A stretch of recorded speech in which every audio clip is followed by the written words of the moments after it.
Like with the prose and natural science passages, in order to clarify the process of how you answer certain questions, we are not going to go over the questions in order. Instead, we are again going to go over them in groups based on how you approach answering the questions. Okay, next we're going to look at questions 10 and 11 together, because question 11 is asking you to select the best support for your answer to question 10. And when you have these paired questions, you want to read the initial question and see if you know the answer. If you do, then select the answer, go to the next question, and find which excerpt from the passage best supports your answer. So basically, you're answering these questions in order: 10, then 11. But if you're not certain what the answer is to the initial question, then you want to go to the places in the passage indicated in the evidence question. Which of these places helps you to find the answer to the initial question? So basically, you would be answering question 11 before question 10. Let's just start by reading question 10. In the passage, the author laments that the people have been led to believe that the best explanation for why Ford rushed the Pinto into production is... Okay, so there are lots of hints in the question itself. The first is, the author laments. So what does this mean? Well, laments means to be sad. So what is it that the author is sad or upset about? What does he think people have been led to believe? Meaning they were told something that maybe is not necessarily true. Can you answer this question in your own words? Hopefully you can. The author makes it pretty clear that he does not think that Ford is a company that chooses profits over safety.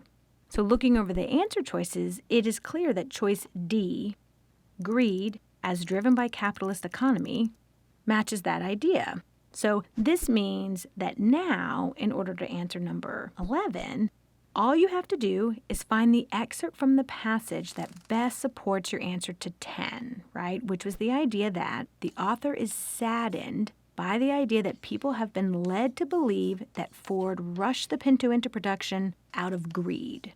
Okay, so let's look over the answer choices for number 11. Let's start with choice A.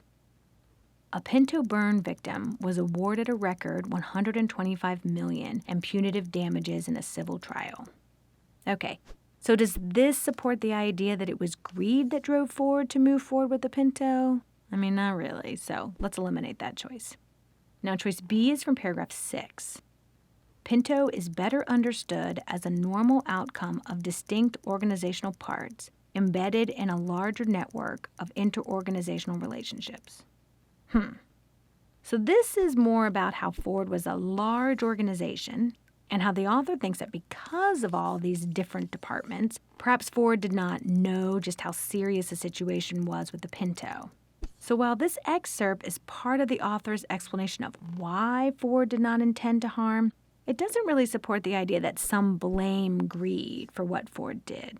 So we can eliminate choice B as well. Let's look at choice C. It's from paragraph 6. The free enterprise imperative of profit maximization is considered the dominant explanatory variable.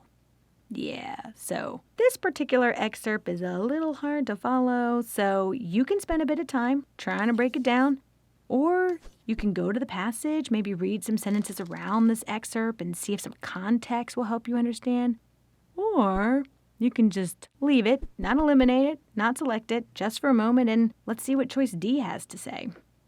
So choice D is from paragraph 4, and it says, Dowie's conspiratorial account refers to crash tests at a top-secret site that conclusively demonstrated the Pinto safety problem. So this excerpt definitely does not support the idea that the author is saddened by the idea that people have been led to believe that Ford rushed the Pinto into production out of greed. So we can actually eliminate this choice as well. Well, what does this mean? This means that choice C, the one that was a little confusing, is the correct answer by process of elimination. So even if you're not completely sure you understand the excerpt, if you have thoughtfully eliminated the other choices for specific, clear reasons, then that means that choice C is the best answer. But since I cannot help myself, let's take a quick look at choice C and see if we can break it down.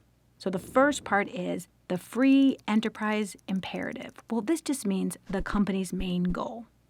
And then the next part is of profit maximization. And this part's a little clearer. It just means making profits. Is considered the dominant. Okay, so that just means main. Explanatory variable. Okay, so maybe just explanation. So put all together, the company's main goal of making profits is considered the main explanation. So now we are even clearer that this supports the idea that some blame greed for Ford's decision to move forward with the Pinto production. But you didn't have to break it down. If you trust your process of elimination, then you could have selected choice C even if you didn't completely understand.